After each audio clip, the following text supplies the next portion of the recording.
দীর্ঘ প্রতীক্ষার পর মঙ্গলবার রাতে চিকিৎসার জন্য লন্ডনে পাড়ি জমাচ্ছেন সাবেক প্রধানমন্ত্রী ও BNP chairperson Begum Khaleda Zia.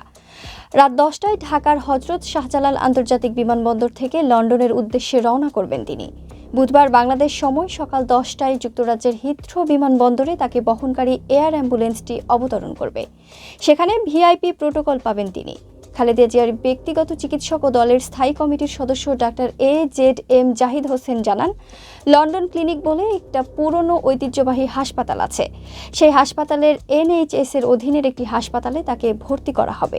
Heathrow international airport থেকে তাকে সরাসরি সেখানে নিয়ে যাওয়া হবে। সেখানেই চিকিৎসাধীন থাকবেন বিএনপি চেয়ারপারসন। তার একান্ত সচিব ABM আব্দুস সাত্তার সংবাদ মাধ্যমকে জানান, গুলশানের বাসভবন ফিরোজা থেকে বের হবেন খালেদা জিয়া। রাত 9টায় বিমানবন্দরে ইমিগ্রেশন সম্পন্ন করবেন। বেগম খালেদা জিয়ার সফর সঙ্গী হিসেবে থাকবেন তার ব্যক্তিগত চিকিৎসক হিসেবে দায়িত্ব পালন করে আসা doctor AZM Zahid Hossain, doctor Shahabuddin Talukdar, doctor Nur Uddin Ahmed ও ডাক্তার মোহাম্মদ আল মামুন। এছাড়া খালেদা জিয়ার সঙ্গে যাবেন তার প্রয়াত ছোট ছেলে আরাফাত রহমান কোকোর স্ত্রী সৈয়দা শর্মিলা রহমান। দলীয় নেতাদের মধ্যে রয়েছেন তার উপদেষ্টা মণ্ডলীর সদস্য ডক্টর মোহাম্মদ এনামুল হক চৌধুরী, দলের নির্বাহী কমিটির সদস্য তাবিথ আওয়াল, খালেদা জিয়ার একান্ত সচিব ABM আব্দুস সাত্তার, ব্যক্তিগত সহকারী Masudur Rahman, protocol officer SM Parvez এবং গৃহকর্মী ফাতিমা বেগম ও রূপা শিকদার। এদিকে লন্ডনে দীর্ঘ 8 বছর পর বড় ছেলে তারেক রহমানের সঙ্গে দেখা হতে যাচ্ছে খালেদা জিয়ার।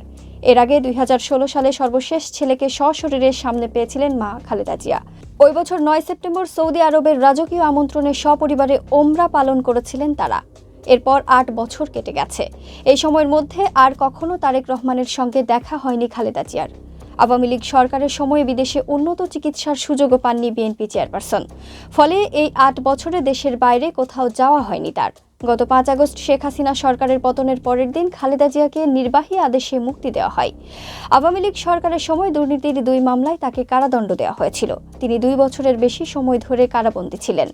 আওয়ামী লীগ সরকার তাকে বিদেশে যাওয়ার অনুমতি দেয়নি। তাই দেশে চিকিৎসকদের তত্ত্বাবধানে খালেদা জিয়ার অস্ত্রোপচার সহ চিকিৎসা চলছিল।